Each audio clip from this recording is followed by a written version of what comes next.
Hey guys, welcome back to invest mindset. दोस्तों, एक बार कुछ ऐसा होता है कि डेविड बैच, जो एक इन्वेस्टर, ऑथर और फाइनेंस गुरु है, वो एक फाइनेंशियल एजुकेशन की क्लास ले रहे थे, जहां उनके स्टूडेंट्स में से एक 52 साल का आदमी भी मौजूद था, जिसका नाम था जिम। वो उनसे फाइनेंशियल एडवाइस लेने आया था, लेकिन एक्चुअली में इसका उल्टा हो गया। तो जिम अपनी 50s में है और एक यूटिलिटी कंपनी में मैनेजर है। उन्हें उसी कंपनी में काम करते हुए ऑलमोस्ट 30 साल हो चुके थे और उनकी एनुअल इनकम $40,000 पर ईयर की थी। तो अगर हम the bureau of labour statistics के अकॉर्डिंग एक एवरेज अमेरिकन की सैलरी देखें तो वो अराउंड $50,000 पर ईयर की होती है। तो जिम की सैलरी इससे भी कम थी, यानी जिम एक एवरेज अमेरिकन से कम कमा रहे थे। अब क्लास के बाद जिम ने डेविड के साथ एक मीटिंग रखी, जहां जिम अपनी वाइफ सुजन के साथ फाइनेंशियल एडवाइस लेने आए थे। तो जिम की वाइफ सुजन जिम से 2 साल छोटी थी और वो एक ब्यूटिशियन थी। तो ऑथर को ये दोनों एक middle class hard working American लग रहे थे। और जब उन्होंने ऑथर को ये बताया कि वो दोनों अपनी 50s में है और इनकी फैमिली की इनकम $40,000 की है और ये जल्दी रिटायर करने का प्लान कर रहे हैं, तो डेविड ने उन्हें समझाया कि आपकी जो इनकम है और आपकी जो एज है, उस हिसाब से आप इतना जल्दी रिटायरमेंट के बारे में सोच नहीं सकते। यूजुअली इतनी इनकम वाले लोग अपनी लेट 60s में रिटायर हो पाते, जिसमें वो उनकी मदद कर सकते, यानी एक 10 साल का प्लान बना सकते। तो इसके बाद जिम और सुजन दोनों एक दूसरे की तरफ देखने लगे और उन्होंने डेविड से पूछा, तो आपको नहीं लगता कि हम अमीर हैं? जिस पे डेविड बोले, यही तो मैं जानना चाहता हूँ कि आप इतनी कम इनकम से इतना जल्दी फाइनेंशियल फ्रीडम के बारे में कैसे सोच सकते हो। इसके बाद वो दोनों ने डेविड को अपने सारे डॉक्यूमेंट्स दिखाए, जहाँ डेविड ने कुछ चीजें नोटिस करी। वो थी कि सबसे पहले उन पे कोई भी उधार नहीं था। फिर दूसरा, जिम और सुजन के 2 बच्चे थे जो अपनी कॉलेज की पढ़ाई कंप्लीट कर चुके थे। तीसरा, उनके अपने 2 घर थे, एक में जहां वो खुद रहते थे जिसकी वैल्यू $4.5 लाख थी, और उन्होंने एक और घर खरीद रखा था जिसकी वैल्यू $3.25 लाख थी। और इन दोनों घरों की फुल पेमेंट हो चुकी थी, मतलब इन पे कोई भी लोन नहीं था। और उनके रिटायरमेंट अकाउंट में जिम के पास ऑलमोस्ट $6 लाख थे और सुजन के पास $7.2 लाख।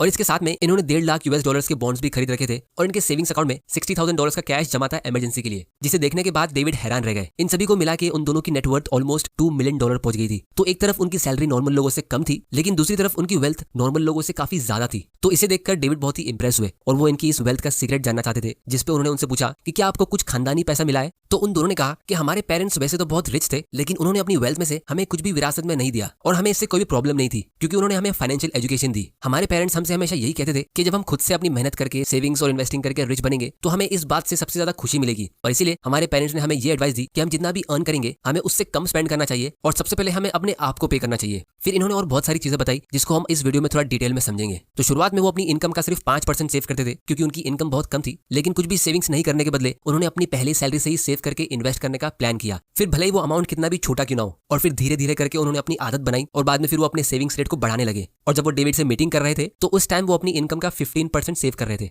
तो इतनी कम सैलरी होने के बाद भी और उसमें से बहुत ही छोटा परसेंट सेव करके इन्वेस्ट करने के बाद भी उनकी अच्छी खासी वेल्थ ग्रो हुई, जिसकी वजह से वो अपनी लाइफ को काफी कंफर्टेबली जी रहे थे, बिना पैसों की चिंता के। उनको अपनी पूरी लाइफ में जॉब लूज करने का कभी टेंशन नहीं रहा और ना ही कोई इमरजेंसी के आने का डर था। और इसीलिए एक टाइम बाद उन्होंने ऐसी जगह काम करना चूज किया जहां उनको सैलरी थोड़ी कम मिलती थी, लेकिन जॉब सेटिस्फेक्शन काफी ज्यादा था और उनको कभी ऐसा लगा नहीं कि वो जॉब कर रहे हैं।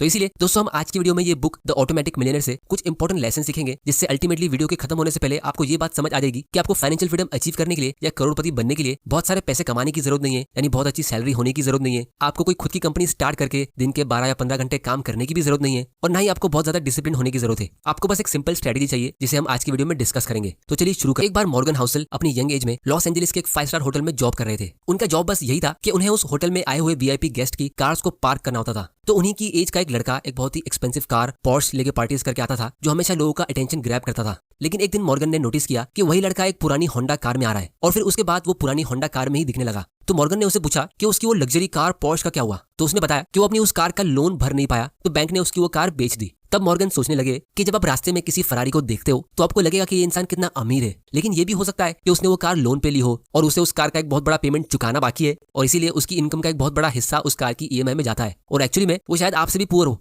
तो तब मॉर्गन ने एक बहुत ही इंपॉर्टेंट चीज सीखी कि रिच और वेल्दी ये दोनों अलग अलग चीजें होती है। रिच करंट इनकम होती है, यानी जो इंसान फिलहाल बहुत ज्यादा पैसा कमा रहा है और जितना वो कमा रहा है वो सभी स्पेंड कर रहा है, जिसको सब देख सकते हैं, तो वो रिच कहलाएगा। लेकिन वेल्थ हिडन होती है। आप किसी को भी देखकर ये तो बता सकते हो कि वो कितना रिच है, लेकिन आप ये नहीं बता सकते कि उसके पास वेल्थ कितनी है, क्योंकि वेल्थ वो इनकम होती है जिसे स्पेंड नहीं किया गया हो और उसके बदले एसेट्स खरीदे गए जो यूजुअली दिखते नहीं है, जिसकी वजह से रिच लोग टेम्पररी होते हैं और वेल्दी लोग परमानेंट होते हैं। और ज्यादातर रिच लोग आपकी नजर में आएंगे, वेल्दी लोग नहीं। जैसे एक बार कुछ ऐसा हुआ कि डेविड बैच, जो इस बुक के ऑथर है, जब वो 7 साल के थे तो उनके डैड उन्हें मैकडॉनल्ड्स लेके गए और वहां जाके उन्होंने डेविड से पूछा कि यहाँ पे आपको कितने टाइप के लोग दिख रहे हैं। तो डेविड ने कहा 2 टाइप के, एक जो यहाँ पे खा रहे हैं और दूसरे जो यहाँ पे काम कर रहे हैं। लेकिन डेविड के डैड ने कहा कि दुनिया में 3 तरह के लोग होते, पहले जो मैकडॉनल्ड्स में खाते, दूसरे जो मैकडॉनल्ड्स में काम करते और तीसरे जो मैकडॉनल्ड्स में इन्वेस्ट करते। और ये तीसरे टाइप के लोग आपको कभी दिखेंगे नहीं। यहाँ पे खाने वाले आपको हमेशा हैप्पी और अमीर लगते होंगे, लेकिन ये भी तो हो सकता है कि वो यहाँ से खाने के बाद पूरा दिन ऐसा काम करते हो जिसमें शायद वो इतना हैप्पी नहीं रहते हो और बस कुछ मिनटों की खुशी के लिए वो यहाँ पे आते। तो इसीलिए इसके बाद डेविड के डैड ने उन्हें मैकडॉनल्ड्स का एक स्टॉक खरीद के दिया और जैसे जैसे डेविड बड़े हुए तो उन्होंने अपनी सेविंग्स को मैकडॉनल्ड्स और दूसरी जगह खर्चा करने के बदले उन्होंने उसके शेयर्स में इन्वेस्ट करना शुरू किया, जिससे उन्हें पता चला कि कैसे हम आसानी से लाइफ के कुछ शॉर्ट टर्म प्लेजर्स को डिले करके लाइफ लॉन्ग हैप्पीनेस क्रिएट कर सकते हैं। अब दोस्तों बहुत लोगों को इन्वेस्टिंग काफी कॉम्प्लेक्स और डिफिकल्ट लगता होगा, लेकिन आपको टेंशन लेने की जरूरत नहीं है, क्योंकि आपको मैं यहाँ पे एक बहुत ही सिंपल और इफेक्टिव तरीका बताऊंगा जहाँ आप बिना ज्यादा मेहनत करे, बिना ज्यादा फाइनेंस की नॉलेज के साथ और कम से कम सैलरी के साथ भी शुरू कर सकते हो और एक ऑटोमेटिक करोड़पति बन सकते हो। तो मेन लेसन जो डेविड ने जिम और सुजन से सीखा वो ये था कि आप कितना ज्यादा कमाते हो वो इतना इंपॉर्टेंट नहीं होता है, आप अपने पैसों का क्या करते हो वो सबसे ज्यादा इंपॉर्टेंट होता है। क्योंकि जितना ज्यादा हम कमाएंगे तो उस हिसाब से हमारे खर्चे भी बढ़ते रहेंगे। इसे हम वेल्थ इफेक्ट कहते हैं और इससे बहुत ही कम लोग बच पाते हैं। जैसे एग्जांपल के लिए, जब आप महीने का 15,000 अर्न करते हो तो आप 500 रुपए वाली घड़ी पहनते हो और अपनी ऑफिस में लंच के लिए घर से टिफिन लेके जाते हो। लेकिन जब आपकी सैलरी बढ़ के 50,000 रुपीज पर मंथ की होती है तो फिर आप शायद 5,000 रुपए वाली घड़ी पहनोगे और अपनी ऑफिस के कैंटीन से खाना ऑर्डर करोगे।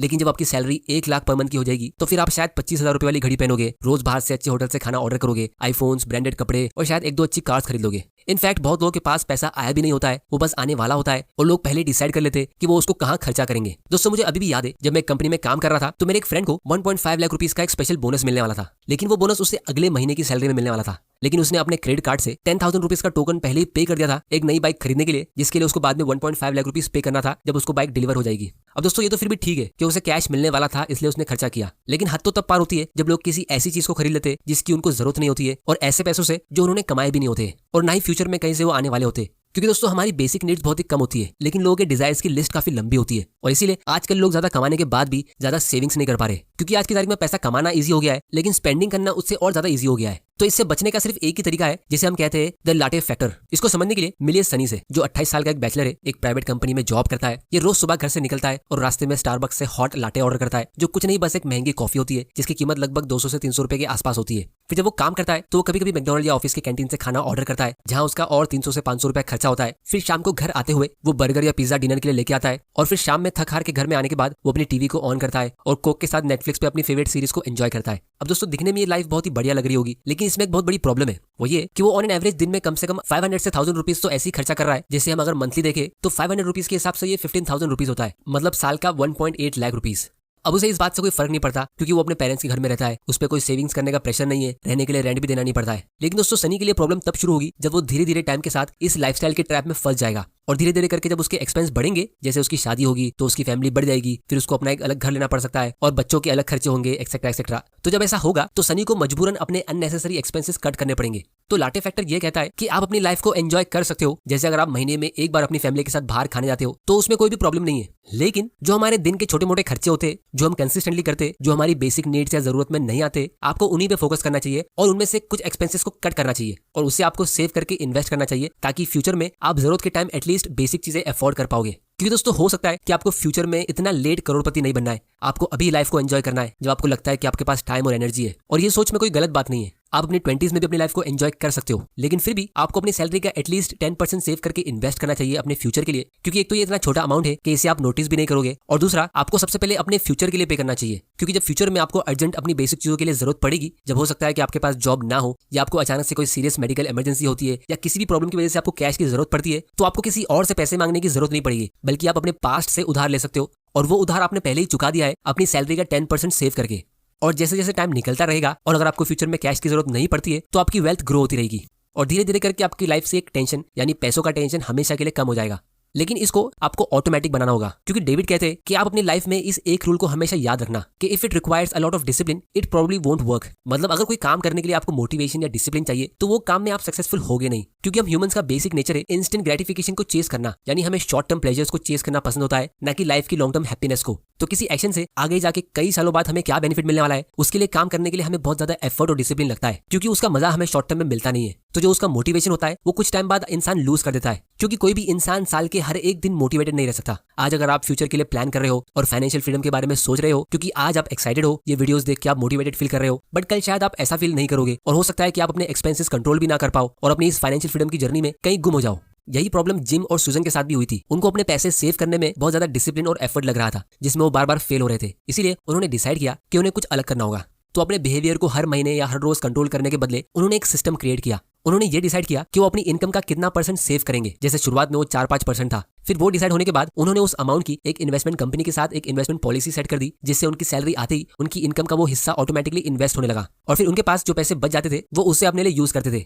यानी टेक्निकली अगर देखा जाए तो उनके पास वो पैसे होते ही नहीं थे जिससे वो इस प्रॉब्लम में रहे कि इस पैसे को सेव करे या खर्च कर दे। वो ऑटोमेटिकली इन्वेस्ट हो चुके होते थे और फिर उनको अपने डिसिप्लिन या विल पावर के भरोसे रहने की जरूरत नहीं पड़ी। और फिर कुछ सालों बाद वो भूल भी गए थे कि उन्होंने ऐसा कोई इन्वेस्टमेंट प्लान सेट कर रखा है, जबकि एक्चुअली में बिहाइंड द सीन्स उनकी वेल्थ ऑटोमेटिकली ग्रो हो रही थी। तो इंडिया में इसे हम सिंपल लैंग्वेज में SIP कहते हैं, यानी सिस्टमैटिक इन्वेस्टमेंट प्लान, जहां ऑटोमेटिकली आपके अकाउंट से पैसे ट्रांसफर होकर इन्वेस्ट हो जाते हैं। ये सुनने में बिल्कुल EMI जैसा लगता है, लेकिन यहाँ पे आप इन्हें कभी भी स्टॉप कर सकते हो। तो यहाँ पे फाइनेंशियल फ्रीडम अचीव करने के लिए आपको अपनी हर एक डिजायर को खत्म करने की जरूरत नहीं है। आपको बस अपने पिछले महीने का या पिछले 1 साल का एक्सपेंसेस का रिकॉर्ड चेक करना है और ये देखना है कि कितने रुपए आपने लग्जरी में या अननेसेसरी जगह स्पेंड किए, और फिर बस आपको उन एक्स्ट्रा एक्सपेंसेस जो आपकी बेसिक नीड्स नहीं होते उनमें से किसी को कट करना है और अपने फ्यूचर के लिए इन्वेस्ट करना है। जैसे मान लो आपने last year 10 lakh rupees earn किया और किसी वजह से आप उसमें से कुछ भी सेव नहीं कर पाए, लेकिन आपने उसमें से 1 लाख रुपया लग्जरी और अननेसेसरी जगह पे स्पेंड किया, तो अब आप ये कर सकते हो कि आप 3000 रुपीज की मंथली SIP सेट कर सकते हो जिस दिन आपको सैलरी मिलती है उस दिन के लिए, ताकि आपकी सैलरी आते ही वो फंड इन्वेस्ट हो जाएगा और फिर बाकी अमाउंट को आप अपने यूज में ले सकते हो। तो इससे आपका साल भर में 36,000 रुपीज इन्वेस्ट हो जाएगा और आपको पता भी नहीं चलेगा,